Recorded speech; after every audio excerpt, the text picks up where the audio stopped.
അപ്പോൾ നമ്മൾ grammar class continue ചെയ്യുകയാണ്. ഞാൻ പറഞ്ഞു types of sentence. There are 4 types of sentence. 4 തരത്തിലുണ്ടെന്ന് നമ്മൾ പറഞ്ഞു കഴിഞ്ഞു. ആദ്യത്തെ വാചകത്തിനെ നമ്മൾ സ്റ്റേറ്റ്മെൻറ്റ്, പ്രസ്താവനകൾ എന്ന് പറഞ്ഞു. അതിനെ വേണമെങ്കിൽ ഡിക്ലറേറ്റീവ് എന്ന് പറയാം, അസർട്ടീവ് എന്ന് പറയാം, അഫർമേറ്റീവ് എന്ന് പറയാം. പൊതുവെ പ്രഖ്യാപനം, പ്രസ്താവന, ഊന്നിപ്പറയലുകൾ, ഉറപ്പിച്ചു പറയൽ, അങ്ങനെയുള്ള ഒരർത്ഥമാണ് അതിനുള്ളത്. അതിൻ്റെ സ്ട്രക്ചർ അതെങ്ങനെയാണ് വരിക, അത് ഓൾറെഡി ഞാൻ പറഞ്ഞു കഴിഞ്ഞതാണ്. ഇപ്പോൾ ഈ ബോർഡിലേക്ക് നോക്കിക്കഴിഞ്ഞാൽ ടൈപ്സ് ഓഫ് സെൻറ്റൻസ്, അതിൽ number 1 statement, assertive, declarative, affirmative. STATEMENT statement, assertive, ASSERTIVE assertive, declarative, DECLARATIVE declarative, affirmative, AFFIRMATIVE affirmative. അത് എങ്ങനെയാണ് നമ്മൾ തിരിച്ചറിയുക? നമ്മൾ അതിന്റെ വേർഡ് ഓർഡർ നോക്കിയാൽ മതി. എങ്ങനെയാണ് അതിന്റെ വേർഡ് വന്നിരിക്കുന്നത്? അതിന്റെ word ഓർഡറാണ് word order of this statement or assertive or declarative or affirmative is simply we can say that SVOC full stop. That is subject plus verb plus object plus complementary and full stop. Then we can give an example. Rama killed Ravana. Rama is the subject. Killed is the action of the subject, that is verb, kriya. And the object, Ravana. That action will be suffered by a particular object. That is what is called object. മലയാളത്തിൽ അതിനെ കർമ്മം എന്ന് പറയും. കർത്താവ്, ക്രിയ, കർമ്മം. SVO full stop. This is a statement. ഇതൊരു സാധാരണ പ്രസ്താവനയാണ്. അതുപോലെ വേറൊരു എക്സാമ്പിൾ നോക്കാൻ, another example, I ran. ഇന്നലെ പറഞ്ഞു ഓൾറെഡി, I ran. ഞാൻ ഓടി. I is the subject, ran is the verb. So simply subject and verb, then full stop. It is also a statement. ഇതും ഒരു പ്രസ്താവനയാണ്. The sky turned dark. The sky turned dark. TURNED, turned. എന്താ അതിന്റെ അർത്ഥം? ആകാശം ഇരുട്ടിലേക്ക് വ്യാപിച്ചു, അല്ലെങ്കിൽ ആകാശത്തിൽ ഇരുട്ട് പടർന്നു, അല്ലെങ്കിൽ ഈ രാത്രിയായി എന്നർത്ഥം. But the sky is the subject. Turned, the verb. Dark, അതിനെ കോംപ്ലിമെന്റ് ചെയ്തു, അതിന്റെ അർത്ഥം പൂർത്തീകരിച്ചു. ഡാർക്ക് നമുക്ക് മനസ്സിലായി. The sky turned, ആകാശം തിരിഞ്ഞു അല്ലെങ്കിൽ മറഞ്ഞു. എങ്ങനെ മറഞ്ഞു? ഇതിലേക്ക് മറഞ്ഞു? Dark. So dark is a word that complete the sense. That is the complement. അതാണ് കോംപ്ലിമെന്ററി എന്ന് പറയുന്നത്. The sky turned dark. ആ വിശേഷം, ആ ഒരു പർട്ടിക്കുലർ ശബ്ദത്തോടു കൂടി ആ സെന്റൻസ് പൂർത്തീകരിക്കപ്പെട്ടു എന്നുള്ളതാണ്. The sky turned dark, SVC, and full stop. Another one, the police found him innocent. The police, subject, found, verb, him, object, innocent, that is the complement. അപ്പോൾ ഇവിടെ നമുക്ക് SVOC full stop. ഇത്തരത്തില് നമുക്ക് sentence, ആദ്യത്തെ sentence അതിനെ statement എന്ന് പറയും, almost അതിന് അസർട്ടീവ് എന്ന് പറയാം, ഡിക്ലറേറ്റീവ് എന്ന് പറയാം, അഫർമേറ്റീവ് എന്ന് പറയാം, പൊതുവെ നമുക്കതിനെ SVOC ഫുൾ സ്റ്റോപ്പ് എന്ന ആ ഒരു വേർഡ് ഓർഡറിലൂടെ നമുക്കതിനെ മനസ്സിലാക്കാനും സാധിക്കും. ഇതുപോലെ നിരവധി എക്സാമ്പിൾ നമുക്ക് കണ്ടുപിടിക്കാവുന്നതാണ്. നിങ്ങൾക്ക് തന്നെ സ്വന്തമായിട്ട് ചെയ്യാം. ഇഷ്ടംപോലെ എക്സാമ്പിൾസ്, ധാരാളം examples. The cow eat grasses, പശു പുല്ല് തിന്നു, അറിയാം. Subject verb object. അതുപോലെ തന്നെ നമുക്ക് പറയാം this is A bag, this is A bag. ഇതൊരു പുസ്തകമാണ്. ദിസ് ഈസ് എ ബാഗ്, ഇതൊരു സഞ്ചിയാണ്, ഇതൊരു ബാഗാണ്. This is A book. ഇതൊക്കെ തന്നെ സബ്ജക്റ്റ് വെർബ് ഒബ്ജക്റ്റ് കോംപ്ലിമെന്ററി എന്ന വിഭാഗത്തിൽ പെട്ടതാണ്. അപ്പൊ ആദ്യത്തെ ഭാഗം നിങ്ങൾക്ക് മനസ്സിലായല്ലോ. സ്റ്റേറ്റ്മെന്റ്, സ്റ്റേറ്റ്മെന്റ് പ്രസ്താവന. എങ്ങനെയാ word order? Subject verb object complement full stop. SVOC. Rama killed Ravana. SVO. I ran. Subject verb. The sky turned dark. Subject verb complement. The police found him innocent. Subject verb object and complementary then full stop. വളരെ simple ആയിട്ട് നമുക്ക് മനസ്സിലാക്കാൻ സാധിക്കുന്നു എന്നർത്ഥം. ഇത് തന്നെ ഇപ്പോൾ നിങ്ങൾക്ക് അസർട്ടീവ് എന്ന് പറയുമ്പോൾ അവിടെ ഒരു പ്രത്യേകത എന്താണെന്ന് വെച്ചാൽ ആ സ്ട്രക്ചറിൽ ചെറിയ ഒരു ഉറപ്പ്, ഊന്നൽ, വ്യക്തത കൊടുത്തിട്ടുണ്ടാവുന്ന മാത്രമേ ഉള്ളൂ. ഡിക്ലറേറ്റീവ് എന്ന് പറയുമ്പോൾ നമ്മളൊരു സാധാരണ ഒരു പ്രഖ്യാപനം, ഒരു കാര്യം പറയുക. എഫർമേറ്റീവ് എന്ന് പറയുമ്പോൾ നമുക്ക് ഉറപ്പാണ്, അതിനെ നമ്മൾ പറയുക വിധിവാക്യം എന്നാണ് മലയാളത്തിൽ പറയുക. എഫർമേറ്റീവ് എന്ന് പറഞ്ഞാൽ വിധിവാക്യം. അത് തന്നെ നടക്കുക, വിധി അത് നടക്കുന്നത് അതാണ്. അത് പോസിറ്റീവായിട്ട് വരുന്നതാണ്. അഫർമേറ്റീവ് ഉറപ്പിച്ച് നടക്കുന്നത്, ഉറപ്പ്, നല്ല ഉറപ്പോടുകൂടി വരുന്നതാണ്, വിധി പോലെ വരുന്നതാണ് വിധിവാക്യം എന്നാണ് മലയാളത്തിൽ തന്നെ പറയുക. അഫർമേറ്റീവ് എന്ന് പറയാം. വേറെ പ്രശ്നമൊന്നുമില്ല അതിന്. അത് ഉറപ്പിച്ചു വരുന്ന ഒരു കാര്യമാണ്. അഫർമേറ്റീവ് സെന്റൻസ് പറയുമ്പോൾ അല്ലെങ്കിൽ ഈ സ്റ്റേറ്റ്മെന്റിൽ പറയുമ്പോൾ അവിടെ നമ്മളൊരു കാര്യം ഓർക്കേണ്ടതുണ്ട്. അഫർമേറ്റീവ് സെന്റൻസ് എന്ന് പറഞ്ഞാൽ that is A positive, positive ആണ്, പോസിറ്റീവ് സെന്റൻസ് ആണ്. എന്താണ് പോസിറ്റീവ് സെന്റൻസ്? അതൊരു വിധിവാക്യം എന്ന് പറയും. അത് ഉറപ്പായിട്ട് നടക്കുന്നതാണ്, നിഷേധാത്മകമല്ല, നെഗറ്റീവ് സെന്റൻസ് അല്ല എന്നർത്ഥം. ഇപ്പം അഫർമേറ്റീവ് സെന്റൻസ് എന്ന് പറയുമ്പോൾ ഇറ്റ്സ് എ പോസിറ്റീവ് സെൻസ്. ആ പോസിറ്റീവ് സെൻസ് ആയിട്ടുള്ള അഫർമേറ്റീവ് സെന്റൻസിനെ നമുക്ക് വേറൊരു രീതിയിലേക്ക്, അതിന് നെഗറ്റീവ് സെൻസിലേക്ക് മാറ്റാനും നമുക്കിതിലൂടെ പറയാൻ സാധിക്കും. അപ്പോൾ വിധിവാക്യത്തെ നിഷേധവാക്യമാക്കിയിട്ട് മാറ്റാൻ സാധിക്കുക. എന്താ നിഷേധവാക്യം? മലയാളത്തിൽ നിഷേധവാക്യം എന്ന് പറയും, ഇംഗ്ലീഷിൽ അതിനെ നെഗറ്റീവ് സെന്റൻസ് എന്ന് പറയും. അഫർമേറ്റീവ് സെന്റൻസ് ഈ വിധിവാക്യം എന്നും നെഗറ്റീവ് സെന്റൻസിനെ നമുക്ക് നിഷേധവാക്യം എന്നും പറയാം. അഫർമേറ്റീവ് സെന്റൻസിനെ എങ്ങനെയാണ് നെഗറ്റീവ് സെന്റൻസ് ആക്കുക?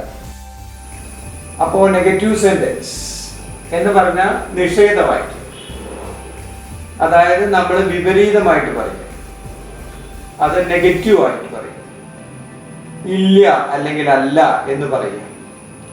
അപ്പൊ അതെങ്ങനെയാണ് ഇംഗ്ലീഷിൽ അത് ഉപയോഗിക്കുക, പ്രയോഗിക്കുക? വളരെ സിമ്പിളാണ്. ഇപ്പോൾ അഫർമേറ്റീവ് സെന്റൻസ് അഥവാ സ്റ്റേറ്റ്മെന്റ് നമ്മൾ നെഗറ്റീവ് ആക്കാം.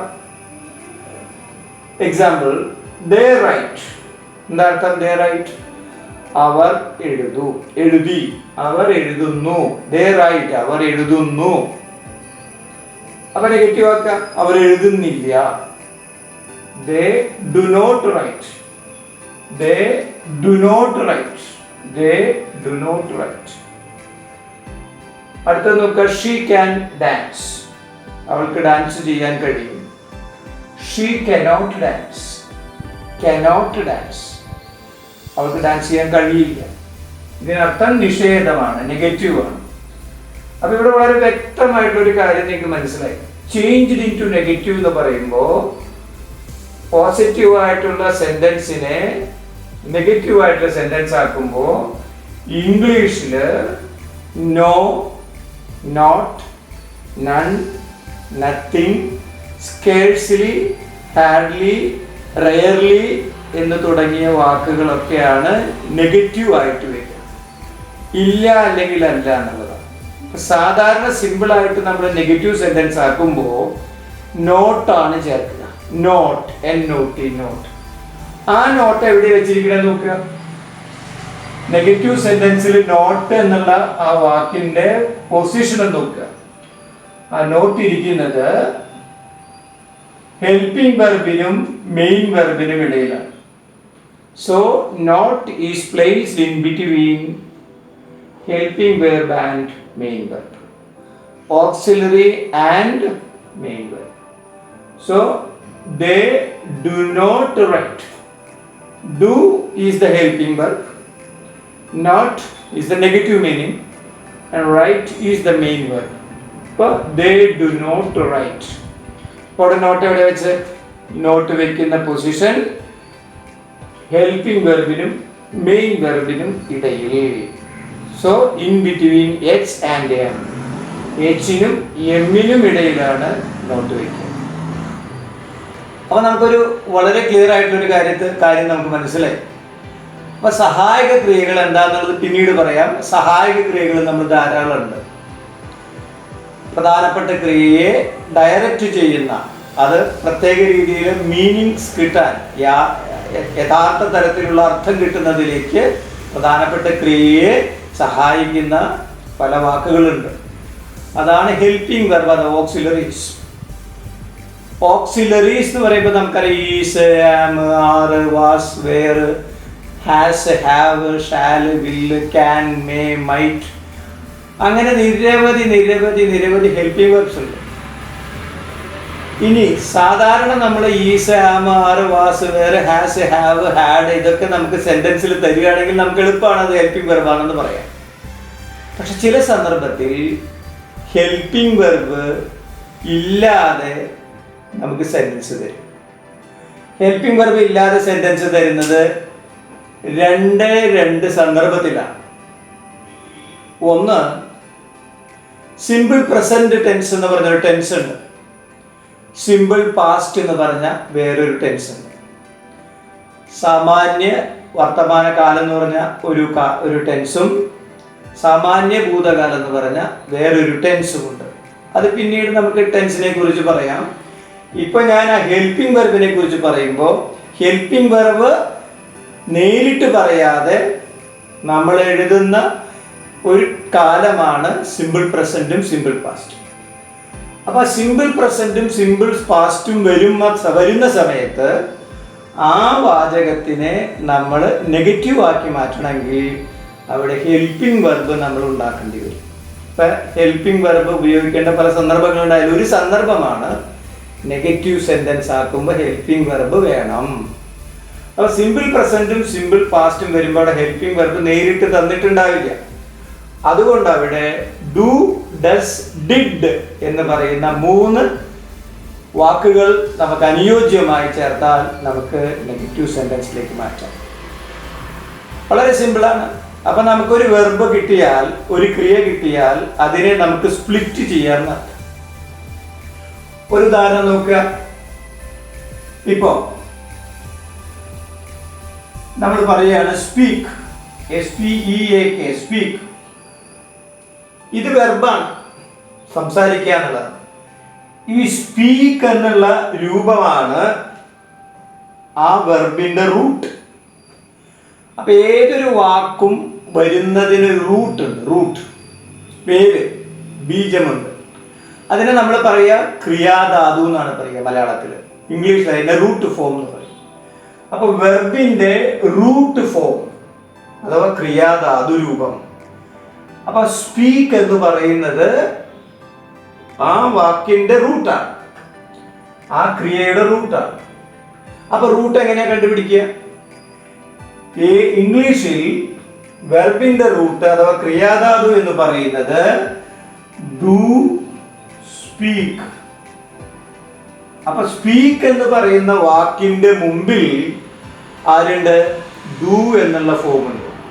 So do is called the helping verb.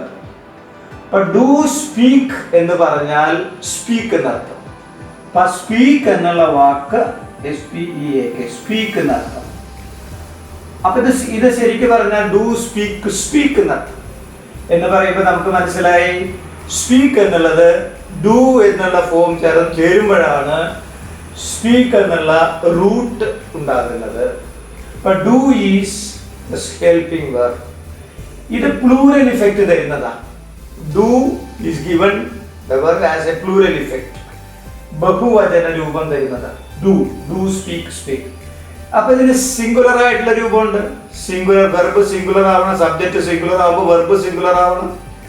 അപ്പൊ അതിനെ ഏകവചനത്തിലാക്കണമെങ്കിൽ എന്ത് ചെയ്യണം? അവിടുത്തെ ഹെൽപ്പിംഗ് വെർബാണ് ഡസ്.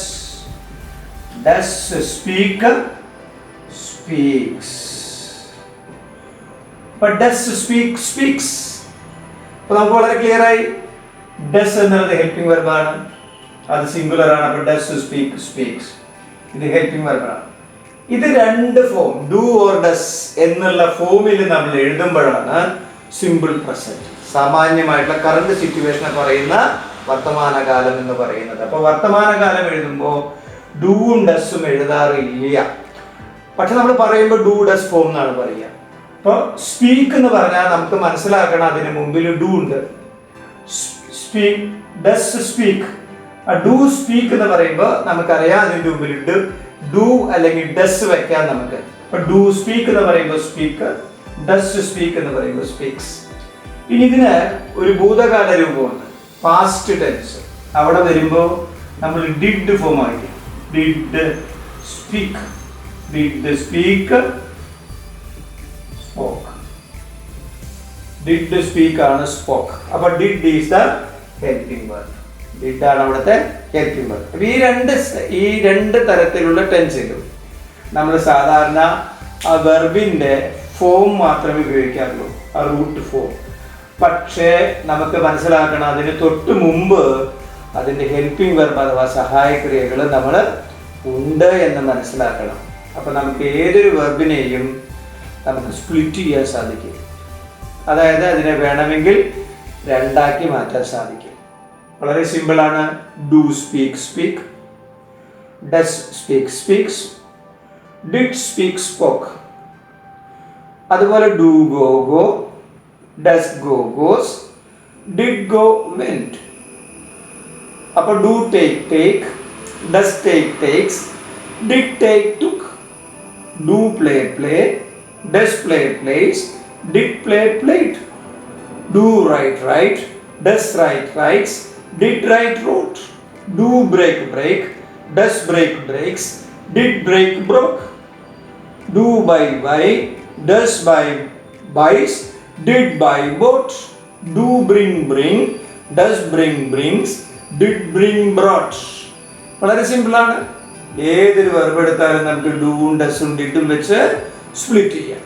ഞാനിവിടെ എന്തിനാണ് പറഞ്ഞത്?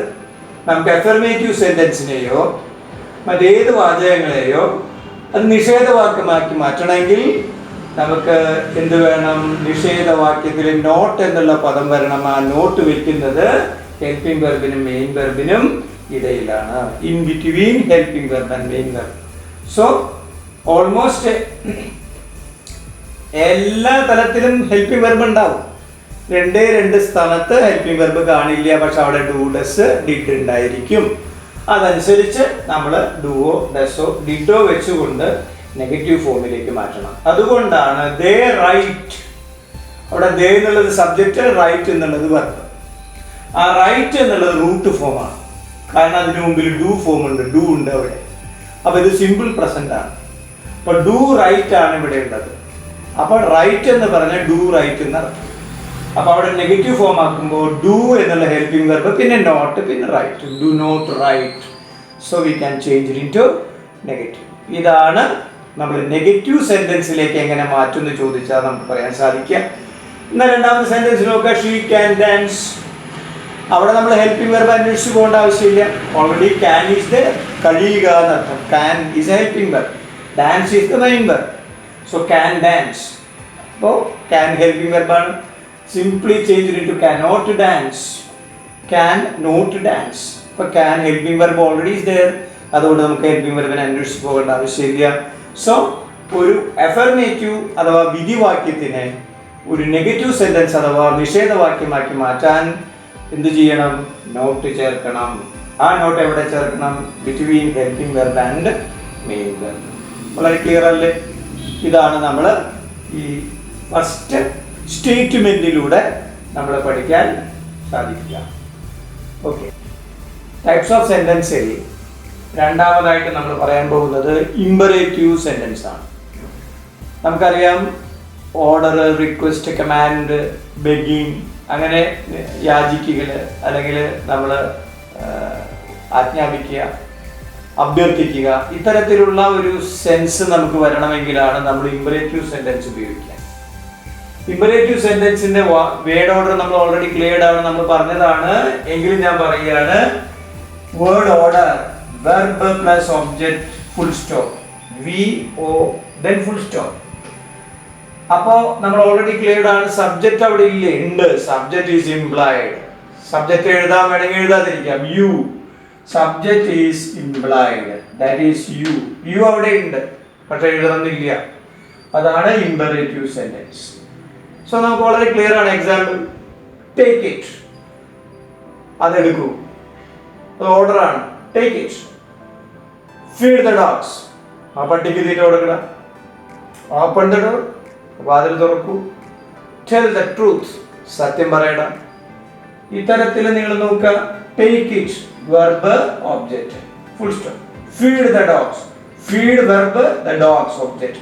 Open verb the door object. Tell verb the truth object. So നമുക്ക് അവിടെ ക്ലിയർ ആണ്. ആരോടാ പറയണത്? യു.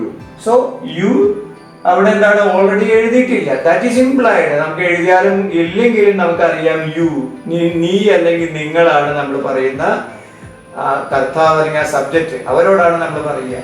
സോ യു ആണ് അവിടുത്തെ subject. You should not be written because it is always implied. So V plus O full stop is the word order of imperative mood. മൂന്നാമത്തെ നോക്കുക, interrogative sentence or questions, ചോദ്യങ്ങൾ. നമുക്കറിയാം, പ്രശ്നം ചോദിക്കുക, നമ്മൾ പ്രശ്നങ്ങൾ, ചോദ്യങ്ങൾ. എങ്ങനെയാണ് നമ്മളത് ചെയ്യുക? രണ്ട് തരത്തിലുള്ള ചോദ്യങ്ങളാണ് ഉള്ളത്. നമ്പർ 1, ചോദ്യവാക്കുള്ള ചോദ്യം. പ്രത്യേകിച്ച് ഇംഗ്ലീഷിൽ Wയും Hഉം വെച്ച് തുടങ്ങുന്ന വാക്കുകളാണ് വാക്കുകളായിട്ടുള്ളത്.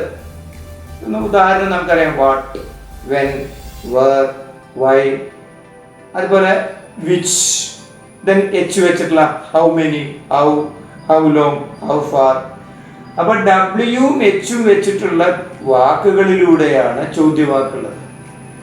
സോ അതുകൊണ്ട് നമുക്ക് വളരെ ക്ലിയർ ആയിട്ട് പറയാം, ഫസ്റ്റ് ക്വസ്റ്റ്യൻ എന്ന് പറയുന്ന ഭാഗം WH ക്വസ്റ്റ്യൻ ആണ്, ചോദ്യവാക്കുള്ള ചോദ്യം എന്നാണ്. രണ്ടാമത്തതോ ചോദ്യവാക്കില്ലാത്ത ചോദ്യം, that is yes or no questions. അതിൻ്റെ ആൻസർ ചെയ്യുമ്പോൾ യെസ് അല്ലെങ്കിൽ നോ എന്ന് ഉത്തരം വരുന്ന തരത്തിലുള്ള ആൻസർ കിട്ടുകയാണെങ്കിൽ അതാണ് ചോദ്യവാക്കില്ലാത്ത ചോദ്യം. In that particular type of question the question word is missing. So WH questions. അടുത്തത് yes or no questions.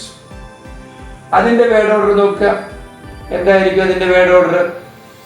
Question word, ചോദ്യം ഏത് തരത്തിലാണോ അനുയോജ്യമായ ചോദ്യവാക്ക് എടുക്കുക. Question word plus helping verb, സഹായക്രിയ, auxiliary verb, plus subject, plus main verb, പ്രധാനപ്പെട്ട ക്രിയ, plus ബാക്കി എന്തെങ്കിലും ഉണ്ടെങ്കിൽ എനി പാർട്ട് ഈസ് റിമൈൻ, അതും കൂടി ആഡ് ചെയ്യുക. Then question mark. So question word, helping verb, subject, main verb, question mark. ഇതാണ് ചോദ്യവാക്കിന്റെ ഫോർമാറ്റ്. ക്ലിയർ അല്ലേ? ഇതില് നമ്മൾ ചോദ്യവാക്ക് ഇല്ലാത്ത ചോദ്യം വരികയാണെങ്കിലോ വളരെ സിമ്പിൾ ആണ്. ക്വസ്റ്റ്യൻ വേർഡ് വേണ്ട. ക്വസ്റ്റ്യൻ വേർഡിന് പകരം എവിടെ നിന്ന് സ്റ്റാർട്ട് ചെയ്താൽ മതി? Helping verb, subject, main verb plus question mark. അപ്പോൾ ചോദ്യവാക്ക് ഇല്ലാത്ത ചോദ്യമാണെങ്കിൽ ഹെൽപ്പിംഗ് വെർബ് അഥവാ auxiliaries plus subject plus main verb plus question mark ഇത്തരത്തിൽ ചെയ്തു കഴിഞ്ഞാൽ നമുക്ക് ചോദ്യം എന്ന് പറയുന്ന ഫോർമാറ്റിലൂടെ കടന്നു പോകാൻ സാധിക്കും. ചോദ്യവാക്യത്തിൻ്റെ എക്സാമ്പിൾസ്, ഉദാഹരണങ്ങൾ നമുക്കൊന്ന് നോക്കാം. What do you want? What do you want? What do you want? നോക്കുക, question word what, do is the helping verb, you is the subject, want is the main verb. So question word, helping verb, subject, main verb. So it is complete. ചോദ്യവാക്കുള്ള ചോദ്യം. Then have you eaten food? Another one. Have is the helping verb, you is the subject, eaten is the main verb, and food is another part, that complement or any other question verb. So helping verb, subject, main verb. ഇത് yes or no question മോഡലാണ്. ചോദ്യവാക്ക് അവിടെ ഇല്ല. അടുത്ത നോക്കുക, do you read it? Do is the helping verb, you is the subject, read is the main verb. So it is also yes or no questions. Then next, where are you going? How old are you? ഇങ്ങനെ നിരവധി എക്സാമ്പിളുകൾ നിങ്ങൾ എടുത്തു കഴിഞ്ഞാൽ നിങ്ങൾക്ക് ആ format നമുക്ക് കിട്ടും. Frame A question എന്ന് ചോദിച്ചാൽ എങ്ങനെയാണ് നിങ്ങൾ ചോദ്യം ഉണ്ടാക്കുക എന്ന് ചോദിച്ചാൽ അതിൻ്റെ word order question word plus helping verb plus subject plus main verb. അപ്പോൾ ചോദ്യവാക്ക് എന്താണെന്നും അതെങ്ങനെ ഉണ്ടാക്കാമെന്നും നമ്മൾ ഇതിലൂടെ സിമ്പിളായിട്ട് പഠിച്ചു. ഇതുപോലെ നിങ്ങൾ എക്സാമ്പിൾസ് നമ്മൾ റീഡ് ചെയ്യണം, നമ്മൾ കുറേ വായിക്കണം, അപ്പോഴാണ് ഇത് നമുക്ക് മനസ്സിലാവുക. വായിക്കുക എന്നുള്ളത് ഞാൻ മാത്രം വിചാരിച്ചാൽ പോരാ, വൊക്കാബുലറി കൂട്ടണം, വാക്കുകൾ പഠിക്കണം. അപ്പോൾ നമുക്ക് കൂടുതൽ അതിൻ്റെ ഫ്ലോ നമുക്ക് കയ്യിൽ വരികയും ചെയ്യും. നമ്മുടെ സെൻറ്റൻസിൻ്റെ ആദ്യത്തെ ഭാഗത്തിൽ നാലാമത്തെ ഭാഗം, ഏറ്റവും അവസാനത്തിലെ ഭാഗം. സെൻറ്റൻസ് 4 തരത്തിലുണ്ട്. അതിൽ അവസാനത്തെ എക്സ്ക്ലമേറ്ററി സെൻറ്റൻസ്, ആശ്ചര്യസൂചക വാചകം. വളരെ സിമ്പിളാണ്, നമുക്കറിയാം. എക്സൈറ്റിംഗ് ആയിട്ടുള്ള ഓവറായിട്ടുള്ള ചില കാര്യങ്ങൾ നമ്മൾ എക്സ്പ്രസ് ചെയ്യാനാണ് ഇത് ഉപയോഗിക്കുക. അപ്പോൾ അതിന് നമുക്ക് അതിൻ്റേതായിട്ടുള്ളൊരു വേർഡ് ഓർഡർ ഉണ്ട്, വാക്കിൻ്റെ അടുക്കും ചിട്ടയുണ്ട്. അതെങ്ങനെയാണ്? ആദ്യം തന്നെ ഇന്റർജക്ഷൻ. ഞാൻ പറഞ്ഞു വ്യാക്ഷേപകം, പ്രത്യേകിച്ച് അർത്ഥമൊന്നും ഇല്ലാത്ത ചില വാക്കുകളുണ്ട്. ആ ഇന്റർജക്ഷൻ, then exclamation mark, plus what or how, what അല്ലെങ്കിൽ how വയ്ക്കണം, plus exciting words, excitement തരുന്ന വാക്കുകൾ എന്തെങ്കിലും ഉണ്ടെങ്കിൽ അത് വെക്കുക, പ്ലസ് സബ്ജക്റ്റ് പ്ലസ് verb, പിന്നെ exclamation mark അല്ലെങ്കിൽ full stop. ഈ രീതിയിൽ എഴുതുന്നതാണ് എക്സ്ക്ലമേറ്ററി സെന്റൻസ്. എക്സാമ്പിൾ നോക്കുക. ഓ ഇന്റർജക്ഷൻ, പ്രത്യേകിച്ച് അർത്ഥമൊന്നുമില്ല, പക്ഷെ ഇവിടെ നല്ല അർത്ഥമുണ്ട്. Oh what a stupid you are. Oh what a stupid you are എന്ന് പറയുമ്പോൾ വാട്ട് വന്നു, stupid and exciting word, you subject, are is the verb. Then alas, the king is dead. Oh, he ate it. Oh, what a fantastic catch it is. Oh, what a melodious voice. So ഇവിടെയൊക്കെ നിങ്ങൾ നോക്കുക, what അല്ലെങ്കിൽ how വയ്ക്കാം. How stupid you are എന്ന് പറയാം. Oh what a melodious voice, what വെച്ചു a melodious voice, melodious voice. അവിടെ ഇപ്പൊ സബ്ജക്റ്റ് ആരുടെയാണ്? What a melodious voice it is, or it was. What a melodious voice it was. അപ്പോൾ നോക്കുക, oh what a melodious voice it was. വളരെ clear ആണ്. അപ്പോൾ നമുക്ക് എന്താ മനസ്സിലായത്? എക്സൈറ്റിംഗ് ആയിട്ടുള്ള അല്ലെങ്കിൽ ആങ്സൈറ്റി ആയിട്ടുള്ള ഏതെങ്കിലും തരത്തിലുള്ള കാര്യങ്ങൾ എക്സ്പ്രസ് ചെയ്യാനായിട്ട് നമുക്ക് എല്ലാ ഭാഷയിലും നമുക്കത് ചെയ്യാൻ സാധിക്കും. അതുപോലെ ഇംഗ്ലീഷ് ഭാഷയിൽ അത് ചെയ്യുന്ന വേർഡ് ഓർഡറാണ് നമ്മൾ പറഞ്ഞത്. Interjection, what or how, exciting words plus subject plus verb, പിന്നെ എക്സ്ക്ലമേഷൻ മാർക്ക്. അതിൻ്റെ എക്സാമ്പിൾ നമ്മൾ കണ്ടു. Oh what is stupid you are. അപ്പോൾ ഇതിന് നിങ്ങൾക്ക് എന്ത് മനസ്സിലായി? വളരെ സിമ്പിളായിട്ട് നമ്മൾ ഏത് ഭാഷയിലും എന്ന പോലെ ഇംഗ്ലീഷിലും 4 തരത്തിലുള്ള വാചകങ്ങളുണ്ടെന്നും ആ വാചകങ്ങളെ നമ്മൾ എങ്ങനെയാണ് എഴുതുക, അതിൻ്റെ വാക്കിൻ്റെ രീതി എങ്ങനെയാണ്, അതിൻ്റെ എക്സാമ്പിൾ എന്താണ്, ഇതുപോലെ നിങ്ങൾ കുറേശ്ശെ നമ്മൾ റീഡ് ചെയ്ത് എക്സാമ്പിൾസ് പുസ്തകങ്ങളൊക്കെ റീഡ് ചെയ്യുമ്പോൾ അതിൻ്റെ വേ ഓഫ് ഓർഡർ നമുക്ക് മനസ്സിലാവും. അങ്ങനെ നമ്മൾ വൊക്കാബുലറി കൂട്ടി അല്ലെങ്കിൽ വാക്കുകളുടെ എണ്ണം കൂട്ടി അർത്ഥം കൂട്ടി അതിൻ്റെ ഫ്ലോ നമ്മൾ തന്നെ ഉണ്ടാക്കിയെടുക്കേണ്ടതാണ്. ഇത് നിങ്ങൾ ഫോളോ ചെയ്ത് ആ സ്ട്രക്ചർ നിങ്ങളുടെ മനസ്സിൽ ഉറപ്പിച്ചുകൊണ്ട് ആ സെൻറ്റൻസിനെ നമ്മൾ എടുത്ത് നമുക്ക് അടുത്ത സെക്ഷനിലേക്ക് subject, predicate, simple and complex, compound എന്നുള്ള തലത്തിലേക്ക് നമുക്ക് അടുത്ത ക്ലാസ്സിലൂടെ കടന്നു പോകാം.